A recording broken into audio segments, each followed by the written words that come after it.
जय श्री कृष्णा। आज हम तुलसी माता की एकादशी व्रत की कथा सुनेंगे।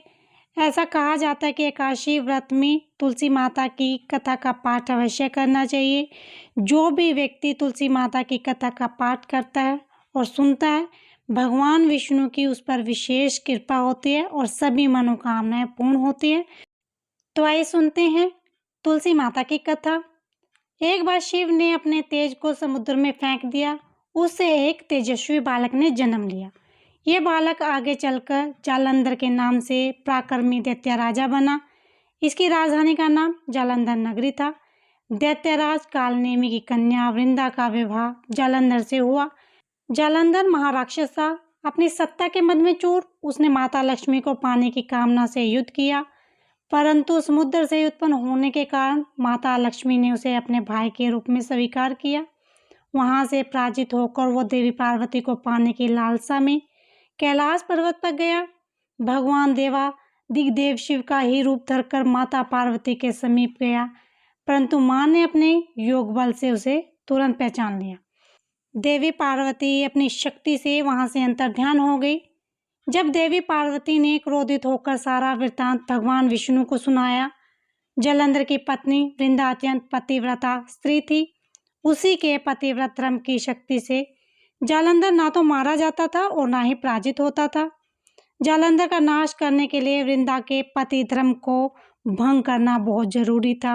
इसी कारण भगवान विष्णु ऋषि का वेश धारण करके वन में जा पहुंचे, जहां वृंदा अकेली भ्रमण कर रही थी। भगवान के साथ तो मायावी राक्षस भी थे, जिन्हें देखकर वृंदा भयभीत हो गई। ऋषि ने वृंदा के सामने पल में दोनों को भस्म कर दिया। उसकी शक्ति देखकर वृंदा ने कैलाश पर महादेव के साथ युद्ध कर रहे अपने पति जालंधर के बारे में पूछा। ऋषि ने अपने माया जाल से दो बानर प्रकट किए। एक बानर के हाथ में जालंधर का सिर था और दूसरे के हाथ में धड़ थी। अपने पति की यह दशा देखकर वृंदा मूर्छित होकर गिर पड़ी। होश में आने पर उन्होंने ऋषि रूपी भगवान से विनती की कि वह उसके पति को जीवित कर दे। भगवान ने अपनी माया से पुन जालंधर का सिर धड़ जोड़ दिया और स्वयं भी उसी शरीर में प्रवेश कर गए। वृंदा को इस छल का जरा भी आभास न हुआ। जालंधर बने भगवान से वृंदा पतिव्रता का व्यवहार करने लगी, जिससे उसका सतीत्व भंग हो गया। ऐसा होते वृंदा का पति जालंधर युद्ध में मारा गया।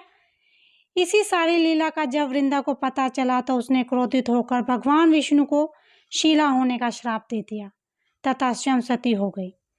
वृंदा भस्म हुई, वहां तुलसी का पौधा होगा। भगवान विष्णु ने वृंदा से कहा, हे वृंदा, तुम अपने सतीत्व के कारण मुझे लक्ष्मी से भी अधिक प्रिय हो।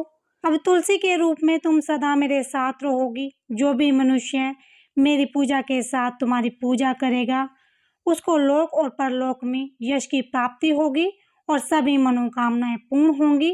बोलो तुलसी माता की जय। बोलो विष्णु भगवान की जय।